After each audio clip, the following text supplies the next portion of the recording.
منو من خدام الحسين تتمنى تشوفه أول ليلة بالقبر؟ نور عيني يا حسين. سيد جاسم.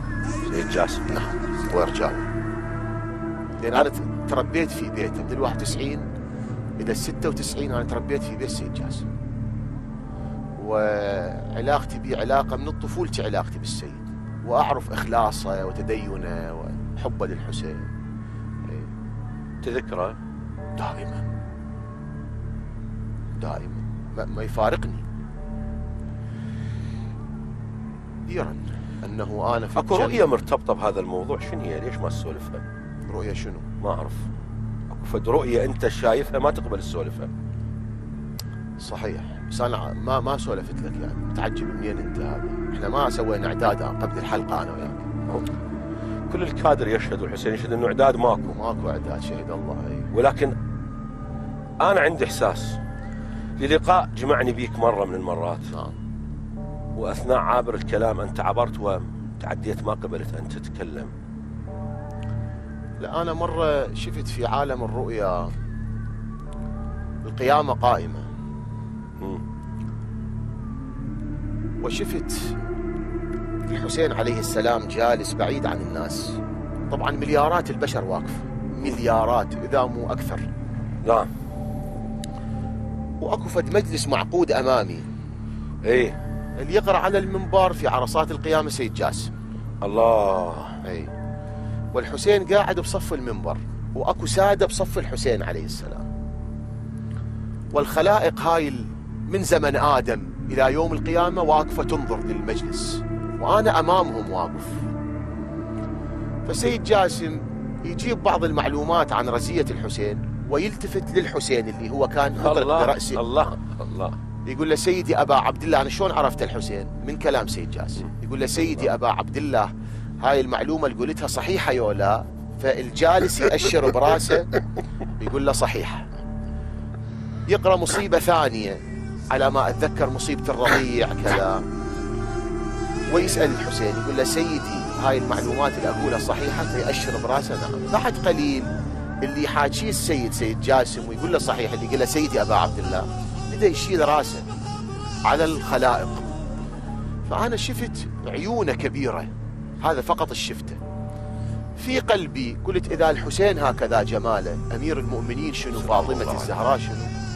فتبسم، يعني كأنه هاي الكلمة اللي قلتها في داخلي تبسم عليها. وهاي الخلائق قامت تركض على الحسين بس بمكانها. انت شايف المنظر؟ يعني ما تقدر تتقدم، تركض من الحسين شال راسه، تركض إله، ولكن تركض في مكانه. واستيقظت من النوم.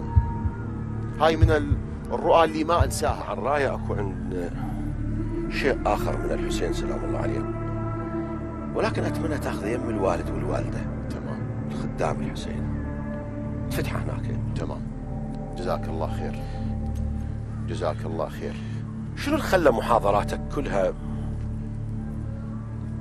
تنطلق من القرآن وتقف عند الحسين؟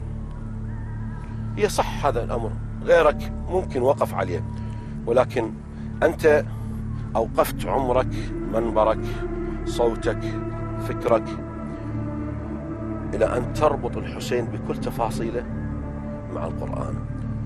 ليش هاي إنه لقول فصل وما هو بالهزل، بالحق أنزلناه وبالحق نزل، لا يأتيه الباطل من بين يديه، إنا نحن نزلنا الذكر وإنا له لحافظون. القرآن حاكم. بعض فضائل أهل البيت عليهم السلام اللي بيها طابع ثقيل، البعض ما يستسيغها، ما يستمرئها، ما يقبلها إلا تبين حقيقتها من القرآن الكريم. فإذا بينت حقيقتها من القرآن الكريم يكون وقعها أكثر، طبعا راح يقبلها. هذه آيات من القرآن الكريم، خليها بين إيديك. نعم. أريد تفتحها بطريقة انتظار البشرى وطريقة انتظار الرسالة. نعم. من الوسط ومن الأخير، كيفك؟ بسم الله الرحمن الرحيم. سبحان الله.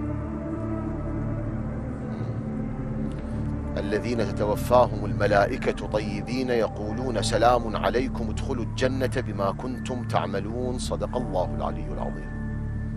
صدق الله. اللهم صل على محمد وآل محمد. الله يجعلنا منهم إن شاء الله.